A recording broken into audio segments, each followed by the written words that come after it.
Juste, je voulais vous dire, vous voyez là, on voit arriver la modernité, on voit arriver l'agriculture du 21e siècle. Juste, je voudrais vous donner quelques chiffres avant qu'on se quitte.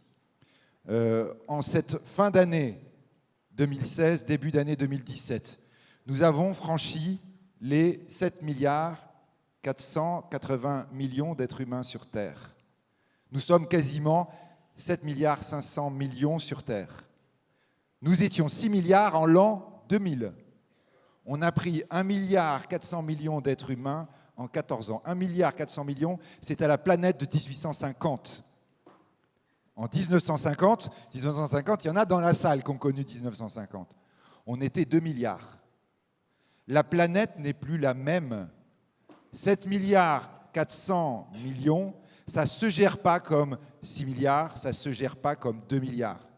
Nous avons à inventer un nouveau modèle parce que l'humanité est dans une expansion prodigieuse. Et là, j'en vois là peut-être des gens de mon âge qui disent « oui, oui, c'est vrai, ça ne va pas du tout, on fait trop d'enfants ». Non, non, si la planète augmente autant en population aujourd'hui, c'est notre faute à nous les vieux. C'est parce qu'on n'y meurt plus. Parce que plus les gens deviennent un tout petit peu plus riches, plus ils gagnent de l'espérance de vie. Le problème des jeunes, c'est nous les vieux. Alors vous allez dire, ouais, c'est pas si un problème que ça, on peut encore amener quelque chose. On est d'accord. Mais on doit comprendre qu'à l'échelle planétaire, le nouveau modèle est à inventer. Aujourd'hui, à la seconde, vous m'entendez bien, on consomme 235 000 litres d'eau. 238 000 litres de pétrole. C'est intéressant, hein, on consomme plus de pétrole que d'eau. On consomme à peu près 30 000 kilos de blé à la seconde, 15 000 kilos de riz. Ça veut dire quoi? Ça veut dire que dans le nouveau modèle économique qui va être le modèle du 21e siècle, il y aura un élément crucial, l'énergie. Il y aura un autre élément crucial, le numérique. Un autre élément crucial, peut-être le plus important de tous, la génétique. Et il y aura un quatrième élément crucial, considéré comme l'autre grand axe de développement économique, c'est l'agriculture.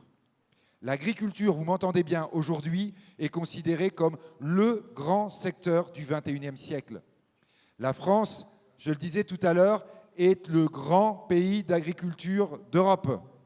Est-ce que la France va perdre son avantage concurrentiel extraordinaire, son avantage stratégique pour le 21e siècle, au moment où il va valoir le plus cher?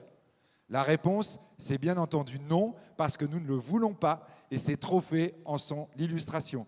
Donc moi je dis à l'année prochaine pour les deuxièmes trophées de l'agriculture. Je mets la pression sur la Chambre d'agriculture pour que la deuxième édition soit encore plus formidable que la première. Je vous remercie.